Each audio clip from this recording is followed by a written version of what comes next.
Vous connaissez tous le tristement célèbre Jack l'Éventreur qui a sévi dans les quartiers londoniens de Whitechapel en 1888. D'ailleurs j'en ai fait une vidéo, donc n'hésitez pas à aller faire un tour si vous n'avez pas vu, elle est sur ma page, il n'y en a pas 40, vous pourrez la trouver assez facilement. Et sinon je vous la mets en barre d'infos et dans la description, donc n'hésitez pas. Mais savez-vous qu'il existe également un homme qui a sévi en France cette fois-ci et qui s'est fait surnommer le Jack l'Éventreur du Sud-Est. Il est beaucoup moins connu que Jack l'Éventreur londonien, mais pourtant il a fait beaucoup plus de victimes et a été beaucoup plus violent. Même si parfois on pourrait comparer parce qu'il y a une certaine victime de Jack l'Éventreur qui avait été extrêmement mutilée également, mais il sévit à peu près dans la... Enfin il a à peu près le même mode opératoire en termes de sévices. Je suis tombée sur lui complètement par hasard, je n'en ai jamais entendu parler. J'ai découvert son profil dans un livre tout simplement et j'ai fait mes recherches et j'ai trouvé l'histoire mais juste fascinante. Et ça m'a vraiment étonnée de jamais en avoir entendu parler avec le nombre de livres, le nombre de vidéos que je regarde sur le sujet. Et du coup je me suis dit il faut que je vous en parle et que j'en fasse une vidéo parce que vraiment l'histoire elle est impressionnante quoi. Donc écoutez c'est parti, installez-vous confortablement comme moi avec un petit coussin, un petit plaid, quelque chose à grignoter et c'est parti pour l'histoire du jour.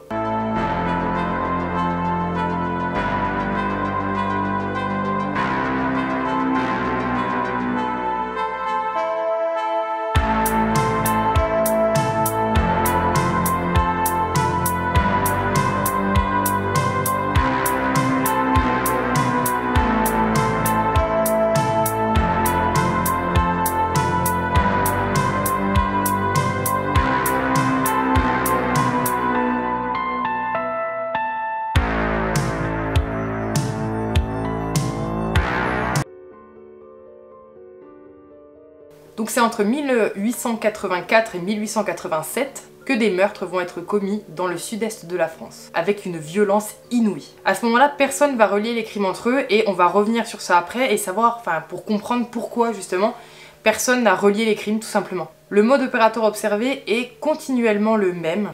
Le tueur étrangle sa victime avant de l'égorger, de l'éventrer, de mutiler ses parties génitales et ensuite de la violer. Et tout ça, la plupart du temps, dans cet ordre-là. Oui, particulier. Durant toutes ces années, ce tueur va augmenter le nombre de ses victimes sans même que la police s'en soucie réellement, car en effet, à cette époque, la loi accordait des pouvoirs de police au maire, qui fait qu'un crime commis dans une commune provoquait des investigations qui ne s'étendaient pas à la limite du territoire. Il suffisait donc à l'assassin de passer dans une autre région, de faire un meurtre, passer dans une autre région, repasser dans une autre région, ainsi de suite, pour en fait jamais être inquiété puisque la police entre eux, les services ne communiquaient tout simplement pas sur leurs affaires en cours et leurs affaires irrésolues vs les affaires irrésolues de la commune voisine, vous voyez ce que je veux dire. Donc c'est clairement par un manque d'organisation et un manque de communication de la police que ce tueur a pu faire autant de victimes en un laps de temps assez court. Et c'est un procureur qui va commencer à voir les choses en beaucoup plus large, beaucoup plus grand, et qui va commencer à mettre le doigt sur le fait qu'il y a certainement un tueur en série, ou en tout cas il y a un nombre de meurtres irrésolus dans le sud-est et le centre qui sont quand même assez impressionnants. Ce procureur, c'est le procureur de la République Fonfrède, qui est à ce moment-là en poste à Dijon. Il va commencer à faire le rapprochement avec le meurtre à Bussier, dans l'Allier, celui de Marie Moussier-Lorue, âgée de 19 ans, qui a été assassinée, étranglée, égorgée, mordue et violée le 10 septembre 1896, et celui de Rosine Rodier, âgée de 14 ans, qui a été égorgée, éventrée et mutilée à Saint-Honorat en Haute-Loire le 1er octobre 1896. Il constate tout de suite que les modes opératoires sont clairement les mêmes, que les sévices infligés aux victimes sont les mêmes, donc il va commencer à se dire que, oula, il y a quelque chose quand même. Donc grâce à son intuition, il va ensuite rapprocher également le meurtre de Adèle Morureux, qui était âgée de 17 ans, qui a été étranglée, égorgée et mutilée à Étaules, au Bois de Chêne, aux Côtes d'Or, le 14 avril 1895. Donc après avoir rapproché ses affaires, il va décider de rédiger un circulaire qui va adresser aux différents parquets des départements du sud-est et du centre de la France, en leur demandant tout simplement de rechercher dans leurs archives des cas de meurtres irrésolus qui auraient des caractéristiques similaires. À la fin de l'année 1896, il va recevoir énormément de dossiers. Il va commencer à faire un tri, parce qu'effectivement il y a énormément de dossiers irrésolus, et la police, ne voulant pas trop se prendre la tête, a un peu envoyé tout et n'importe quoi. Et il va adresser une première liste de crimes qui va être imputée au Jack l'Éventreur français, car ces affaires présentaient de très grandes similitudes entre elles, et par le mode opératoire et surtout la caractéristique des victimes.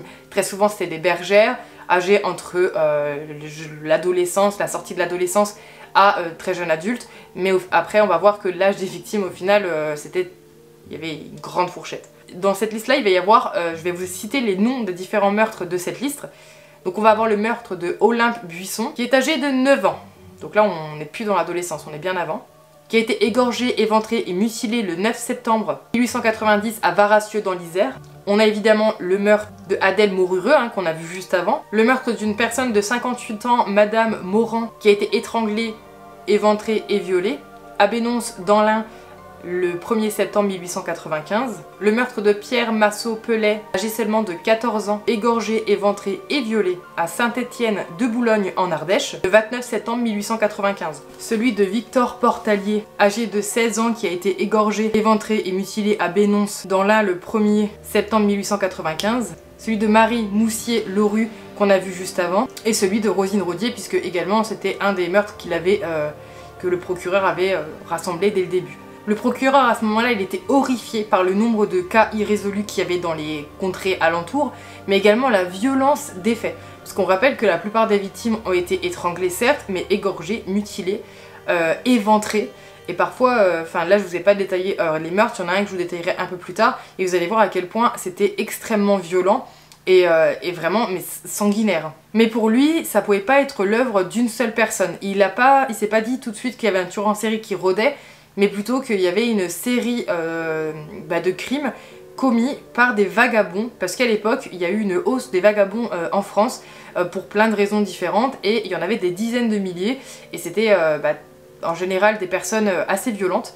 Et du coup, il s'est dit que c'était certainement beaucoup de vagabonds qui devaient réaliser ces crimes un peu partout, et que pour lui c'était une épidémie maligne, puisqu'à l'époque c'était une théorie que le fait d'être violent, ça se transmettait tout simplement, et que du coup ça pouvait créer une sorte d'épidémie de personnes qui aimaient tuer, tout simplement. En 1897, dans une autre région, plus précisément dans l'Ain à Belley, un nouveau juge va prendre ses fonctions. Il s'agit de Émile Fourquet. Et ce juge, en parcourant les dossiers non résolus de sa région déjà, il va tomber sur le dossier de Victor Portalier. Je vais vous décrire ce crime, et c'est là que vous allez voir à quel point les meurtres étaient d'une violence inouïe. Donc le 31 août 1895, au lieu dit Les Grands Prés à Bénonce, on va découvrir le cadavre affreusement mutilé d'un jeune garçon âgé de 16 ans, Victor Portalier.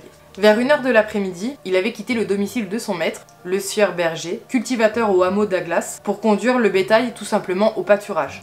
À 3h environ, un autre berger, Jean-Marie Rodin, âgé de 12 ans, va voir le troupeau que Victor devait conduire au pâturage errer dans les champs. Il va appeler en vain Victor sans avoir de réponse. Il va galérer à ramener le bétail de Victor là où il doit être normalement, jusqu'à ce qu'il remarque par terre des traces de sang. Tout de suite, il va être effrayé, forcément, on rappelle qu'il a 12 ans, et va prévenir le garde champêtre, tout simplement en expliquant avoir trouvé du sang au sol et que Victor Portalier est introuvable et que son bétail était en liberté. Le garde champêtre va se rendre sur les lieux et suivre les traces de sang et voir où ça le mène. Et il va tomber évidemment sur le cadavre de Victor, caché sous des herbes, presque nu et surtout couvert de blessures. Et les blessures, c'est un tout petit mot.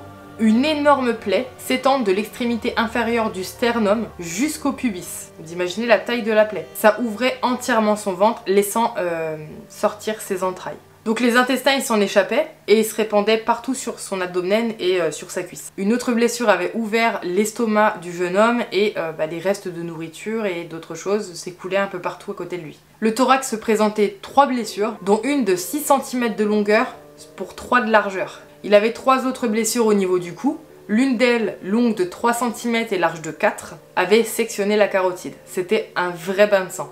4 de ces blessures ont été considérées comme mortelles, qui auraient pu entraîner la mort en un seul coup. L'état de la victime laissait clairement penser que quelqu'un d'instable avait fait ça, mais également quelqu'un qui avait besoin d'assouvir un besoin malsain. Vous voyez ce que je veux dire sans rentrer dans les détails. À proximité du lieu du crime, il y a un vagabond qui va avoir été aperçu, et un bulletin de recherche va être émis par le juge d'instruction en place à Belley à ce moment-là, pour justement essayer de retrouver et surtout d'avoir un maximum d'informations sur ce vagabond. Le bulletin, il va décrire précisément l'homme, et la caractéristique principale qu'on va trouver, c'est qu'il avait une cicatrice ou une rougeur au niveau de l'œil droit. faut bien le retenir. Cette recherche n'ayant donné aucun résultat, le juge d'instruction va prononcer un non-lieu, faute de preuves. Donc évidemment, en lisant ce dossier, le juge Émile Fourquet est horrifié. Vraiment, ça le touche profondément, déjà parce que c'est un adolescent qui a été touché par la violence du meurtre. Il est traumatisé. Donc c'est avec une envie extrêmement profonde qu'il a envie de confondre le coupable et il veut se donner les moyens en tout cas d'y arriver. Donc lui-même va se plonger dans les dossiers non résolus de toutes les régions alentours en fait tout simplement pour voir si c'est un cas isolé ou si au contraire c'en est pas un. Et il va tomber évidemment sur les listes du procureur de la République Fonfrède qui avait exactement eu la même intuition que lui et il va remarquer évidemment les similitudes aussi vite que son prédécesseur et va se rendre compte que là, il y a un tueur en série. Pour lui, il n'y a pas de doute. Le 18 juin 1897, le jeune Pierre Laurent, âgé de 13 ans, est retrouvé égorgé et mutilé à Courzieux, dans le Rhône.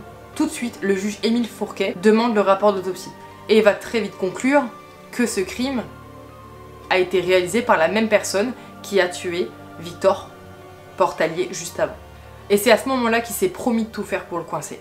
En réalisant des tables de concordance des crimes non élucidés des régions alentours, ils vont dresser un portrait type du tueur qu'ils vont envoyer sous forme de commission rogatoire à tous les parquets du centre et du sud-est de la France. Puis il va attendre. En août 1897, un vagabond va être arrêté en Ardèche pour outrage de bonnes mœurs. L'homme s'est fait arrêter parce qu'il s'est jeté sur une femme et a tenté de la violer à l'aide d'un couteau. Mais son mari, qui était pas très loin, a entendu sa femme crier et est tout de suite venu l'aider, a chopé le vagabond et l'a traîné jusqu'à la première gendarmerie du coin pour le confronter et le faire accuser de ses faits et voilà, tout simplement.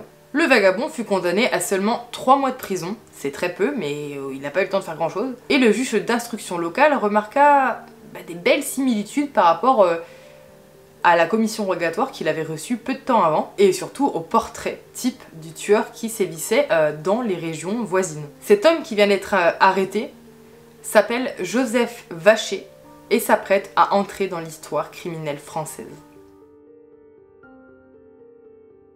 Joseph Vacher est né le 16 novembre 1869 à Beaufort dans l'Isère, dans une famille de cultivateurs. Il avait 15 frères et sœurs, son père avait eu 4 enfants d'une première épouse et 12 de la seconde. Joseph était le 4e enfant. Il avait un frère jumeau qui malheureusement décédera dans son berceau à peine à l'âge d'1 mois. La mère de Joseph était une femme extrêmement croyante, elle était même sujette à des visions et des apparitions selon elle, et elle éleva donc tous ses enfants dans une atmosphère extrêmement religieuse. Enfant, Joseph avait un caractère plutôt sournois, il aimait mutiler, quelle surprise, les animaux, et frapper ses frères et sœurs, même les plus âgés. Il avait souvent de violentes crises de colère où il brisait tout ce qu'il trouvait, il était brutal avec ses camarades d'école, il avait un comportement étrange, tenait des propos influencés par le mysticisme de sa mère et n'avait aucun humour. Il était plutôt intelligent et s'il y avait peu d'éducation, il savait lire et écrire. En 1883, sa mère décède, âgé de 14 ans seulement, il a dû commencer à travailler à ce moment-là. Et d'ailleurs en 1884, il y a un jeune garçon de 10 ans, Joseph Amieux, qui va être étranglé dans une grange à Éclose dans l'Isère, et des témoins affirment avoir vu à ce moment-là un vagabond âgé d'une quinzaine d'années, l'âge qu'avait justement Joseph à ce moment-là. Est-ce que ce serait son tout premier meurtre? L'une de ses grandes sœurs va lui trouver une place chez les frères maristes à Saint-Génis-Laval. Ils vont compléter son éducation en échange de travaux domestiques, mais il va être envoyé de là-bas parce qu'ils vont apprendre qu'il avait masturbé ses camarades. Dérangé quand même. En juin 1888, il travaillait à la coupe de foin à Beaufort quand il tenta d'abuser du jeune valet, Marcelin Bourde, donc il fut renvoyé. À la fin du même mois d'ailleurs, on retrouva le corps d'une femme de 35 ans, à seulement 2 jours de marche de Beaufort. Et elle avait été littéralement décapitée avec un couteau. On considère qu'il y a une possibilité que ce soit également l'œuvre de Joseph Vacher. En septembre 1888, Joseph trouve un emploi dans une brasserie de Grenoble et va fréquenter des prostituées et déclarer une maladie vénérienne. Il va se faire soigner à l'hôpital de Lyon où on lui enlèvera une partie de l'une de ses testicules, ce qui va énormément traumatiser Joseph qui avait à peine 20 ans à ce moment-là. Après il va enchaîner les travails, les emplois, se faire constamment licencier à cause de son comportement, de sa violence, etc. Il était trop étrange pour l'époque et n'arrivera pas à garder un job. Il se mit à ce moment-là à errer de village en village en faisant des petits boulots dans les champs, principalement dans des bergeries, notamment c'était aussi pour ça que la plupart des crimes étaient sur des bergers ou des bergères. D'ailleurs durant cette période il a sûrement dû également tuer. Une jeune fille à l'époque, Olympe Buisson, a été retrouvée égorgée, éventrée et mutilée le 29 septembre 1890 à Varassieux, dans l'Isère. 3 jours plus tard, on pouvait tracer Joseph Vacher à Lyon, c'est-à-dire vraiment pas très loin. Le 16 novembre 1890, il fut tiré au sort par l'armée, c'était comme ça qu'il faisait à l'époque, et du coup a intégré le 60e régiment d'infanterie de Besançon. Et étrangement, durant toute cette période, pendant qu'il était à l'armée, aucun meurtre ne sera signalé dans la région. Ou en tout cas dans tout le périmètre où il avait l'habitude de sévir. Évidemment, au tout début, quand il rentre à l'armée, il va subir les brimades et le bizutage des camarades les plus anciens qui sont déjà installés à l'armée. Et comme à son habitude, il va soupçonner un complot, une conspiration générale contre lui. C'était une de ses grandes habitudes. Dès que quelque chose se passait mal, c'était forcément lié à un complot contre lui. Dû certainement à son éducation religieuse de sa mère qui avait tendance à justement parler de complot constamment. Pour lui, tout simplement, on jalousait son aptitude à être un bon soldat. Il va même écrire beaucoup de lettres de doléances à ses supérieurs et ses excès de rage, ils vont commencer doucement à reprendre le dessus, n'hésitant même pas à sortir les rasoirs à ses camarades dès qu'il se présentait, quoi. Il va quand même sortir 4e de sa promotion à l'école des élèves caporaux, mais il va être éliminé car inapte au commandement, selon les sergents instructeurs, certainement parce qu'il était trop colérique. Et c'est encore une source d'amertume et de colère où il va mettre sur le dos encore d'un complot. Pour lutter contre cette injustice, Joseph va tout simplement tenter de mettre fin à ses jours en se tranchant la gorge, mais il fut envoyé à l'infirmerie et sauvé in extremis, et c'est d'ailleurs à ce moment-là que son premier examen mental va avoir lieu. Le colonel va lui rendre visite, et il va juger qu'il est apte à être au grade de caporal, et du coup va lui donner. J'ai pas compris ce passage, mais bon.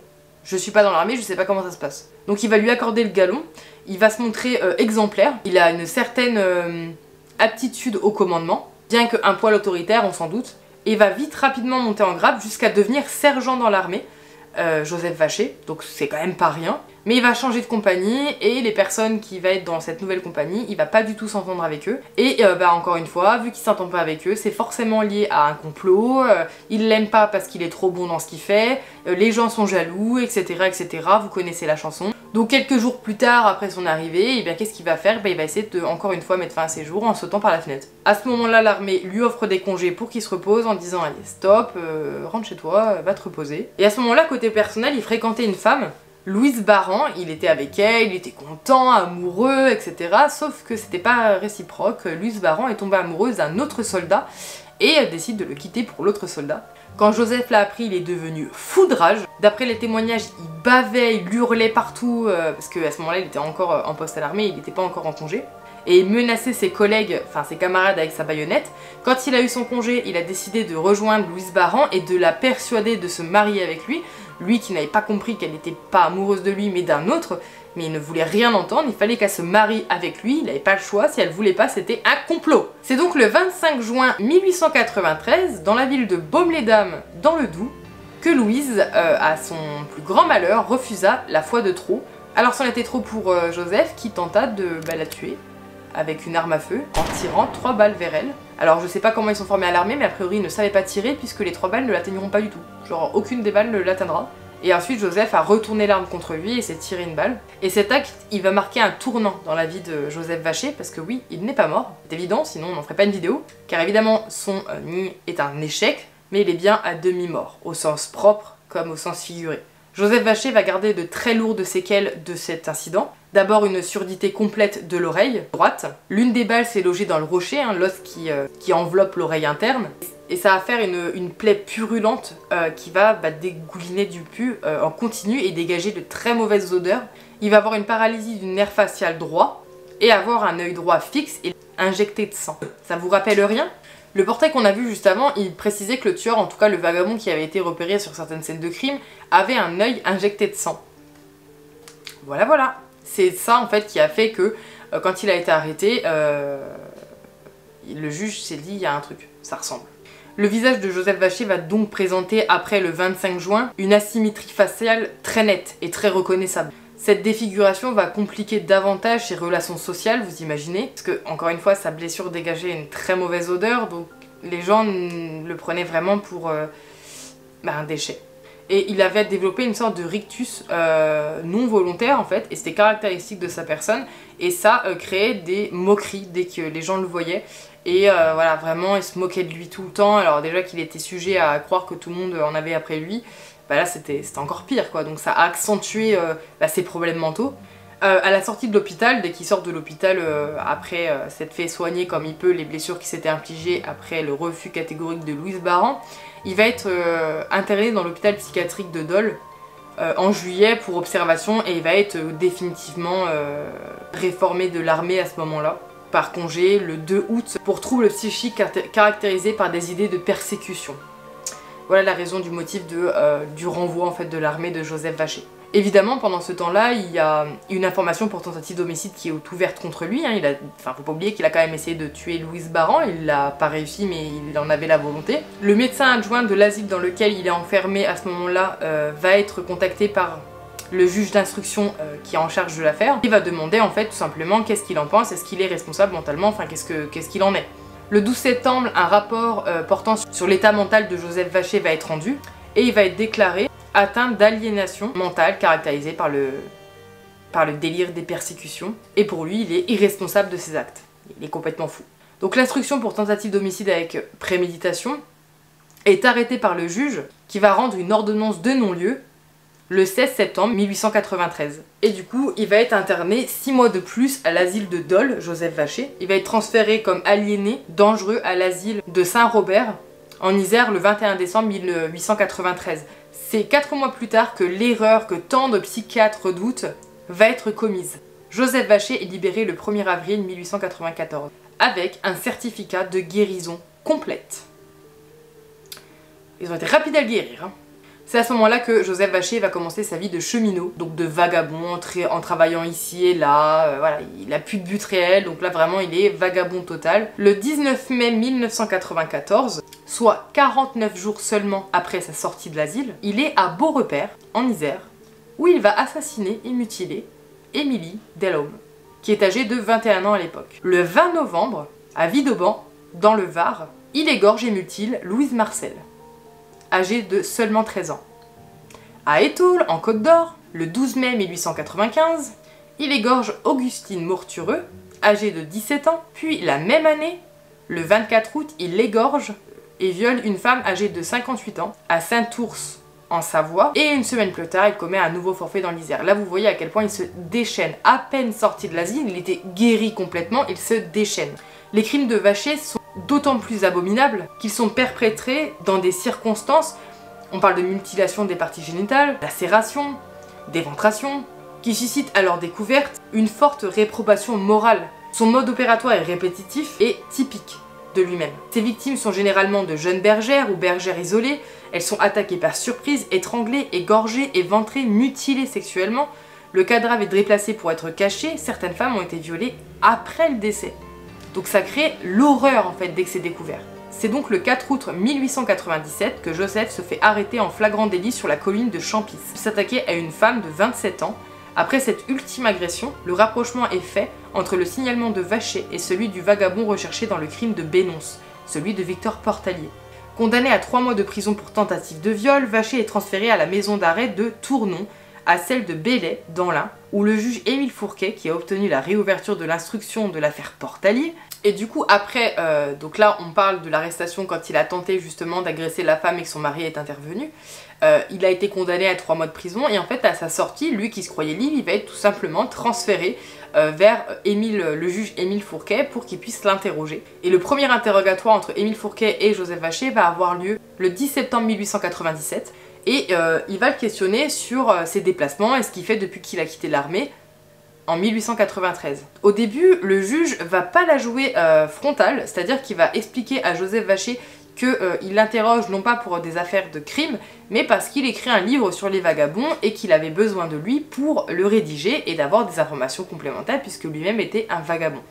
Joseph Vacher va se sentir extrêmement flatté de ça et va accepter de l'aider à écrire son livre et lui parler des villes dans lesquelles il a été, des boulots qu'il a fait, tout en évitant de préciser qu'il est passé dans des villes où des crimes ont eu lieu. Donc toutes les villes où il savait qu'il avait sévi, il ne les prononce pas, il ne les dit pas. Le juge commence un peu à perdre patience parce qu'il voit que finalement Joseph Vacher, qui est considéré comme le fou du coin, est loin d'être bête et du coup il va poser une simple question. je cite, « Dans votre parcours, avez-vous déjà été dans la ville de Bénonce ?» Évidemment, il ne choisit pas cette ville au hasard. On rappelle que cette ville, c'est là où a eu lieu le meurtre de Victor Portalier, le meurtre sur lequel Émile Fourquet était horrifié et a créé, en fait, c'est à partir de ce meurtre-là que Émile s'est promis de choper ce gars. À ce moment-là, les yeux de Joseph s'écarquillent un peu, avant de froncer les sourcils. Sa bouche marmonne un non ferme. Un poil agressif, il nie fermement y avoir été. Mais le juge lui affirme que des témoins l'ont vu là-bas. Et à partir de ce moment-là, Joseph a compris qu'il n'était pas là pour un livre, hein, qu'il se faisait mener en bateau, et il va se murer dans un silence complet et ne voudra plus du tout en sortir. Les jours vont défiler, tous les jours Émile Fourquet va aller le voir et avoir des entretiens avec lui pour le questionner, le cuisiner, le pousser à avouer ses crimes, etc. Il arrivera à en tirer en tout cas à ce moment-là, rien du tout, mais va commencer à développer une sorte de lien de confiance avec lui. On ne sait pas ce qui s'est dit pendant ces entretiens, on n'a aucun récapitulatif de ça, mais une sorte de petit lien va se créer, de confiance en tout cas, qui lui sera très utile pour la suite. Mais à côté de ça, Émile Fourquet a décidé de trouver en fait tout simplement des preuves pour le confronter et lui exposer en fait les faits pour qu'il ne puisse plus les réfuter tout simplement. Donc pour ça, il lui fallait des témoins. Donc il va interroger tous les proches de près ou de loin de Joseph Vacher, donc son ex-compagne qui a failli se faire tuer par lui, l'armée, les médecins qu'il a croisés, enfin vraiment il va faire une énorme investigation, les témoins près des lieux du crime de l'époque, etc. Il va en sélectionner pour être sûr qu'il puisse l'identifier. Il va interroger le docteur Bozonnet, qui est le médecin officiel de la prison de Belley où a été enfermé Joseph Vacher. Et celui-ci, ce que va dire le docteur, va faire enrager en fait Émile Fourquet parce que pour lui, je cite, « Vacher est atteint de débilité mentale, d'idées fixes voisines des idées de persécution, de dégoût pour la vie régulière, il présente une otite suppurée, une paralysie faciale consécutive à un coup de feu. Il affirme aussi avoir 2 balles dans la tête, la responsabilité de cet individu est très largement diminuée. » Donc ce que dit le médecin, c'est que Vacher n'est pas responsable de ses actes. Quoi qu'il ait fait, il est fou, en fait, tout simplement. Mais le juge, il veut pas y croire, en fait, c'est hors de question qu'il lui passe entre les doigts juste parce qu'il est considéré comme fou. Après tous les crimes qu'il a fait, la violence dans laquelle il a mis les villes, enfin la peur qui régnait dans ces villages-là, c'est pas possible. Et du coup, il va décider de prouver que pour lui, Joseph Vacher est sain d'esprit. Donc il va écarter l'expertise du docteur Bozonnet et se concentrer sur les témoins des meurtres. Et de son côté, Vacher compte toujours sur ses positions, il a rien fait, c'est pas lui. Mais il dira à un moment, je cite, « qu'il y avait des moments où je n'étais pas maître de moi, et où je courais comme un fou à travers le monde droit devant moi, me guidant sur le soleil et ne savoir où j'ai erré. Ce n'est pas ma faute si l'on m'a empoisonné le sang. » Alors quand il dit empoisonner le sang, en fait, il faut savoir que plus jeune, Joseph Vacher aurait été mordu par un chien et aurait développé la rage.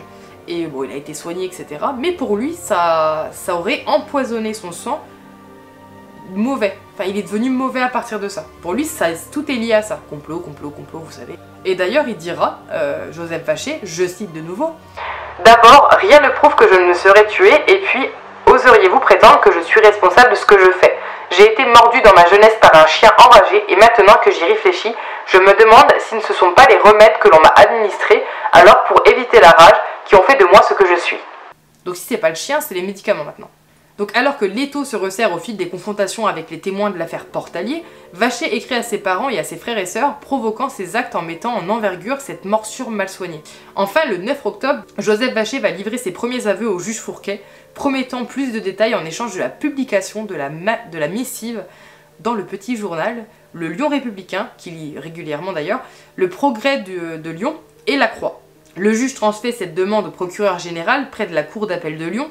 Celui-ci répond au procureur de la République de Belley le 11 octobre en donnant un avis favorable tout en remarquant que, entre guillemets, le signateur de cette lettre est, à ne pas en douter, un fou ou un simulateur. Ça fait enrager vraiment Émile Fourquet, il en peut plus que tout le monde dise ça. C'est juste pas possible. Il précise à l'attention du procureur de Belley que l'état mental de l'inculpé doit dès maintenant attirer toute son attention et que s'il est établi que nous sommes en présence d'un fou, il devrait être traité comme tel sur les crimes commis avec une responsabilité atténuée. Le 16 octobre, la lettre d'aveu en forme de déclaration à la France, entre guillemets, paraît en 2e page dans le petit journal. La rédaction prend soin de préciser à l'attention de ses lecteurs que la publication de la missive du monstre de la prison de Belley a permis de faire avancer l'instruction. Je vais vous lire un extrait de cette lettre. Alors, j'ai pas trouvé sur internet, j'ai pas réussi à trouver la lettre en photo exactement. J'ai des morceaux, donc je vous mets ce que j'ai. C'est pas une très bonne qualité, mais c'est tout ce que j'ai réussi à trouver. J'ai trouvé des passages, la lettre avait l'air plutôt costaud. J'ai trouvé un passage qui était plutôt intéressant, traduit, donc enfin traduit, c'est français, mais je veux dire, j'arrivais pas à les lire sur les photos. Alors, tant pis pour vous si vous me croyez responsable. Votre seule manière d'agir me fait prendre pitié pour vous. Si j'ai conservé le secret de mes malheurs, c'est que je le croyais dans l'intérêt général, mais vu que peut-être je me trompe, je viens vous faire savoir toute la vérité. Oui, c'est moi qui ai commis tous les crimes que vous m'avez reprochés. Et cela dans des moments de rage. Comme je l'ai dit à monsieur le docteur, chargé du service médical de la prison de Belfort, j'ai été mordu par un chien enragé vers l'âge de 7 ou 8 ans, mais dont je ne suis pas sûr moi-même, bien que cependant, je me souviens très bien avoir pris des remèdes pour cet effet. Mes parents seuls peuvent vous assurer des morsures. Pour moi, j'ai toujours cru depuis que j'ai dû réfléchir à cet événement que ce sont les remèdes qui m'ont vicié le sang, à moins que réellement ce chien m'ait mordu.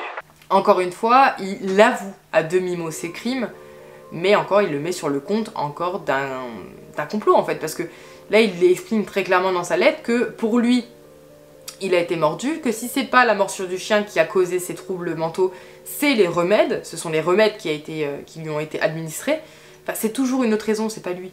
L'instruction va continuer à avancer, tant et si bien que le 22 octobre, Joseph Vacher va avouer un nouveau crime, qui pourtant ne lui était pas du tout imputé jusqu'ici. Faut savoir que la collaboration entre le juge Émile Fourquet et Joseph Vacher marche plutôt bien, ils arrivent à se faire avouer mutuellement, mais il faut savoir que Joseph Vacher, pour lui, il est sûr qu'il sera déclaré fou.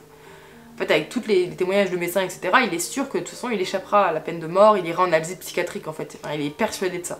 Pourtant, le juge Émile Fourquet, c'est hors des questions pour lui qu'il soit reconnu irresponsable. Il va même mettre de côté justement le témoignage du docteur Bozonnet, hein, qui avait estimé que pour lui, la responsabilité de Joseph Vacher était très clairement entachée. Le 12 décembre 1897, Émile Fourquet va demander une nouvelle expertise médicale au sujet de l'état mental de Joseph Vacher. Pour cela, il va demander ça à 3 autres médecins, et pas n'importe qui. Il va y avoir Alexandre Lacassagne, qui est professeur de médecine légale et chef de file de l'école de criminologie française, Auguste Pierret, qui est professeur des cliniques des maladies mentales et médecin-chef de l'asile départemental d'aliénés de Bron, et Fleuret Rebattel, directeur de la maison de santé de Champvert. Donc commis par le juge d'instruction, les 3 médecins vont se diriger vers la prison où est enfermé Joseph Vacher, la prison de Belley, le 16 et le 27 décembre afin d'interroger et d'examiner Joseph Vacher. En janvier 1898, Joseph Vacher va être transféré à la prison Saint-Paul et va permettre aux médecins de le voir beaucoup plus régulièrement jusqu'en mai 1898. C'est le 13 mai 1898 d'ailleurs qu'ils vont signer un rapport qui va récapituler la vie de Joseph Vacher et sa série d'assassinats. Et pour ces experts, ça fait aucun doute qu'il est complètement aliéné mental, que pour son premier meurtre, il n'était pas responsable de ses actes parce qu'il était complètement fou, mais que pour les autres, c'est pas pareil, parce qu'il est sorti de l'asile de Saint-Robert avec une lettre comme quoi il était guéri complètement, rappelez-vous. Donc pour eux, bah non, s'il est sorti et qu'il était guéri complètement, à partir de ce moment-là, il était responsable de ses actes. Le 3 juin 1898, Émile Fourquet signe l'ordonnance de renvoi devant la cour d'assises, qui est annulée le 8 par la chambre d'accusation, au motif que le juge d'instruction n'avait pas informé l'accusé de la loi du 8 décembre 1897 lui permettant de bénéficier de l'assistance d'un avocat lors des interrogatoires. Une partie de la procédure est donc reprise après l'accomplissement de cette formalité. D'ailleurs, Joseph Vacher refuse l'assistance d'un avocat. Les 3 médecins experts se rendent à nouveau le 6, le 13, le 17 juillet à la prison de Belley pour examiner Joseph Vacher. Et ils produisent le 29 juillet un rapport dont la conclusion n'est pas modifiée. Cette fois-ci, la procédure peut suivre enfin son cours. Le procès de Vacher s'ouvre le 26 octobre 1898. Ayant conscience de l'importance du rapport d'expertise de Lacassagne comme pièce à charge, l'avocat de Joseph Vacher, qui est quand même là en commis d'office, défend la thèse de l'aliénation mentale, forcément, de son client, et dépose dès le premier jour du procès une demande de contre-expertise par d'autres médecins. Puisqu'il a bien compris que Émile Fourquet voulait absolument condamner et faire en sorte qu'il était responsable de ses actes, mais que d'autres médecins n'étaient pas d'accord. Celle-ci est rejetée. Le débat ne dure que 3 jours, durant lesquels Joseph Vacher manifeste une attitude incongrue en tentant de simuler une dernière fois, selon les experts lyonnais, l'aliénation mentale. En fait, il faisait le gogol dans le procès pour vraiment accentuer le fait que qu'il était fou en fait. Malgré tous ses efforts, Joseph Vachet sera condamné le 29 octobre 1898 à la peine de mort. La sentence est mise à exécution par guillotine qui sera réalisée par le bourreau Diebler à Bourges le 31 décembre 1898. Joseph Vachet n'avait que 29 ans au moment de son exécution. Waouh, je vous ai bombardé d'informations. Ce cas-là est très complexe. Je vous ai vraiment... Alors, faut savoir que je vous ai énormément réduit les choses. J'ai vraiment survolé certaines choses parce que c'est très compliqué. J'avais vraiment envie de vous en parler parce que l'histoire elle était méga intéressante, mais par contre elle est très compliquée niveau psychologique parce qu'il faut savoir que cette affaire va avoir des débouchés, des conséquences énormes dans le milieu de la psychiatrie parce que à l'époque juger quelqu'un d'irresponsable ou de responsable suivant son état mental, c'était pas forcément quelque chose de naturel quand on voulait condamner quelqu'un. Et du coup, cette arrestation-là, ce cas-là va ouvrir en fait des débats tout simplement dans ce milieu très profonds qui vont emmener 100 ans plus tard justement à beaucoup de changements. À l'époque, il y avait des grandes querelles dans la criminologie naissante et il est symbolique que Joseph Vachet ait divisé la communauté scientifique et savante après sa mort. Faut savoir que sa dépouille, elle a fait l'objet de beaucoup d'investigations et d'analyses aux conclusions contradictoires, hein, comme tout ce qui s'est passé dans cette affaire. Le crâne, il va rester à Lyon, ainsi qu'une partie du cerveau, et l'autre partie, elle va être envoyée à l'asile de Villejuif.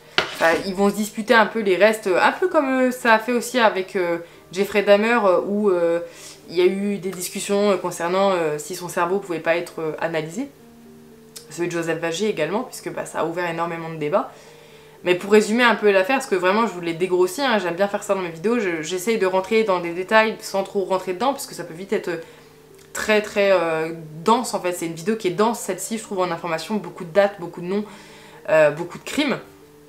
Joseph Vachet a réalisé énormément de crimes. Donc Joseph Vachet a été condamné finalement et guillotiné, mais je vous ai pas dit le nombre de crimes dans lesquels... En tout cas, il a été suspecté et où il a avoué, où le juge Émile Fourquet lui a collé sur le dos parce que c'était clairement des meurtres qui pouvaient lui être imputés.